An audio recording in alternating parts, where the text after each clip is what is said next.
Alors, quand on parle de la lutte contre le changement climatique, une notion très importante à avoir en tête, c'est qu'on parle de changement de modèle de développement, vers des modèles de développement plus sobres en carbone, plus adaptés, plus résistants aux effets du changement climatique. Alors, puisqu'on parle ici d'investissements massifs pour rediriger, changer les économies, évidemment, la question qui se pose, c'est comment rediriger les flux d'investissement, les flux de financement qui, à l'heure actuelle, s'investissent plutôt vers des économies très carbonées, des investissements et des projets très carbonés, donc des investissements qui vont générer des gaz à effet de serre, et les rediriger vers des investissements qui vont être bénéfiques à la question climatique, donc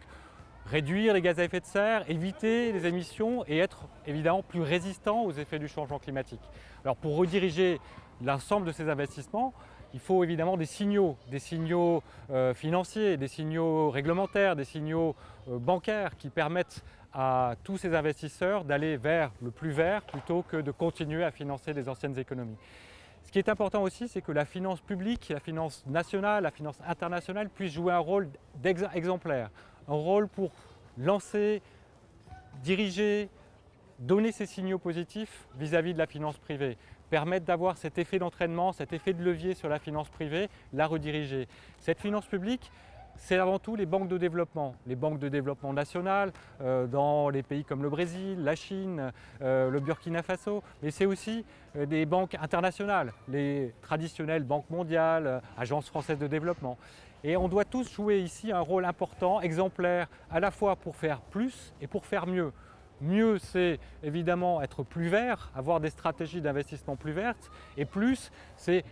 faire croître nos investissements dans le domaine du climat. L'AFD s'est engagée depuis 3 ans à avoir plus de la moitié de son portefeuille dédié à des financements avec des co-bénéfices sur les questions climatiques. C'est très important, c'est très ambitieux. Elle s'est aussi engagée à verdir ses stratégies, à intégrer la question climatique à chaque fois qu'elle opère pour bien prendre en compte cette notion. Nous avons aussi créé un club qui est le Club International Development Finance Club qui rassemble plus d'une vingtaine de grandes banques nationales de développement dans l'ensemble du pays. Et ensemble, avec les multilatéraux, les multilatéraux c'est la Banque mondiale, la Banque asiatique de développement, d'autres banques régionales, d'arriver tous ensemble à apporter cette finance pour aider les secteurs privés à se réinvestir et pour aider évidemment les pays les plus pauvres à traiter cette question d'adaptation aux effets du changement climatique.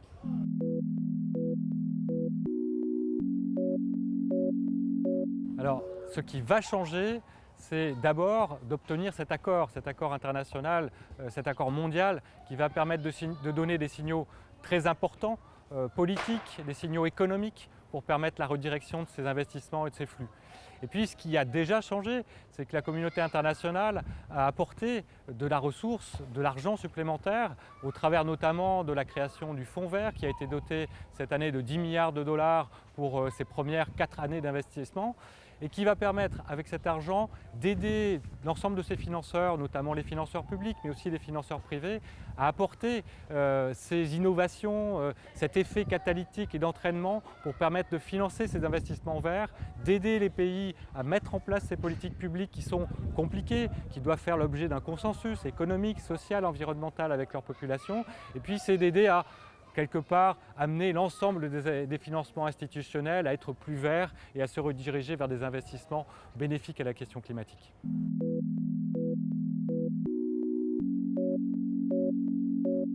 Alors on a pour cela 3 grandes gammes d'investissements à promouvoir. La première, c'est évidemment